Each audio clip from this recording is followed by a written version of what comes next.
आज जो सच्ची कहानी मैं आपके सामने लेकर आया हूँ वो कहानी है एक ऐसे शख्स की जो कुछ महिलाओं को अपना शिकार बनाता था।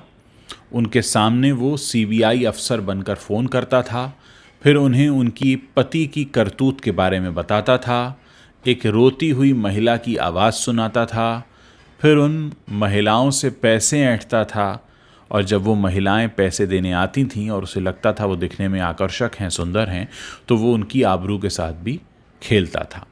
ये पूरा मामला कैसे सामने आया मैं आपको बताने जा रहा हूँ। ये जो किस्सा है ये है 2011 का। दिल्ली में एक महिला के पास फ़ोन आता है। उससे पूछा जाता है कि मैं आपके पति से बात करना चाहता हूँ। पति का नाम लेता है सामने वाला शख्स। वो कहती है वो तो नहीं है, लैंडलाइन पे फ़ोन आया था, आप बताइए मुझे। तो वो कहता है कि तुम्हारे पति को अब कोई बचा नहीं सकता, मैं सीबीआई अफसर बोल रहा हूँ और तुम्हारे पति ने जो किया है उसकी सज़ा उसे अब कई साल जेल में बंद रहकर काटनी होगी। ये सुनकर वो महिला घबरा जाती है कि मेरे पति ने क्या किया है। तो कहता है कि तुम्हारे पति ने कई सारी महिलाओं को अश्लील मैसेजेस भेजे हैं और उनके साथ उल्टी सीधी बातें की हैं। वो महिला ज़ाहिर है पहले यकीन नहीं मानती है। वो कहता है मुझे मालूम है तुम्हें यकीन नहीं होगा, अब सुनो उस महिला की आवाज़। और फिर वो उसे एक महिला की आवाज़ सुनाता है। ये सुनकर वो महिला घबरा जाती है और उसके हाथ पैर फ़ोन पे ही जोड़ने लगती है कि माफ़ कर दीजिए, छोड़ दीजिए, रहने दीजिए, जैसा कि आमतौर पर होता है। तो कहता है कि अगर तुम इतना रो रही हो, इतना गिड़गिड़ा रही हो, तो ऐसा है कि तुम्हें कुछ पैसे खर्च करने होंगे। बताती है कि कितना पैसा खर्च करना है।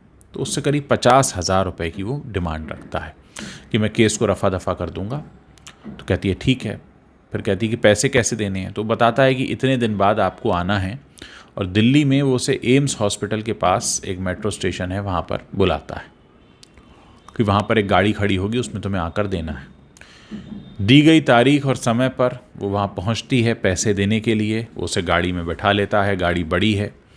और उसके बाद वो ये कहता है कि सिर्फ पैसे देने से काम नहीं चलेगा, तुम्हें अब वो सब भी झेलना होगा जो तुम्हारा पति दूसरी औरतों के साथ करता है, वो मैं अब तुम्हारे साथ करूँगा। पहले तो महिला मना करती है लेकिन वो गाड़ी में बंद होती है, कुछ कर नहीं पाती है और उसके बाद उसके साथ भी गलत काम हो जाता है। महिला बदहवास सी वहाँ से निकलती है, घर आती है, गुमसुम रहती है, किसी से कुछ कहती नहीं, परेशान रहती है।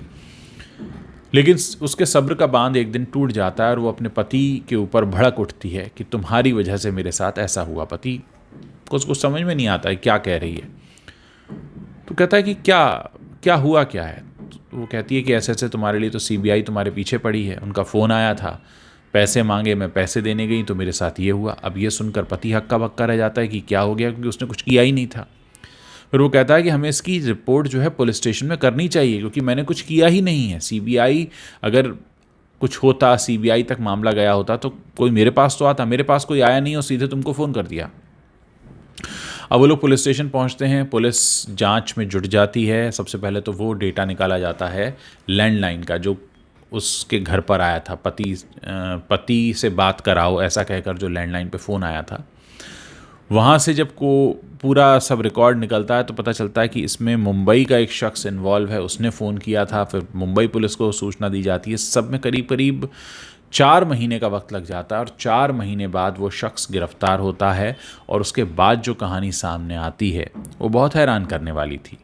उसका मोडस ऑपरेंडी ही ये था कि वो बहुत सारा डेटा अपने पास रखता था, बहुत सारे लोगों का, कौन कहाँ काम करता है, क्या करता है, कहाँ आता है, कहाँ जाता है, ताकि जब वो किसी के घर पे फ़ोन करे और सामने वाला कुछ आनाकानी करे तो वो 4 बातें और उसके बारे में बताकर उसको ये यकीन दिला दे कि हमें तुम्हारे पति के बारे में सब कुछ पता है। और उसका तरीका ही ये था कि वो फ़ोन पर बात तभी आगे बढ़ाता था जब सामने से किसी महिला की आवाज़ आती थी। यानी वो कई मौक़ों पर फ़ोन करता था। मान लीजिए घर में किसी और ने फ़ोन उठा लिया या घर में उसी शख्स ने फ़ोन उठा लिया जिसकी उसको शिकायत कहनी है कि उसके पीछे सीबीआई पड़ी, तो वो कुछ नहीं बोलता था।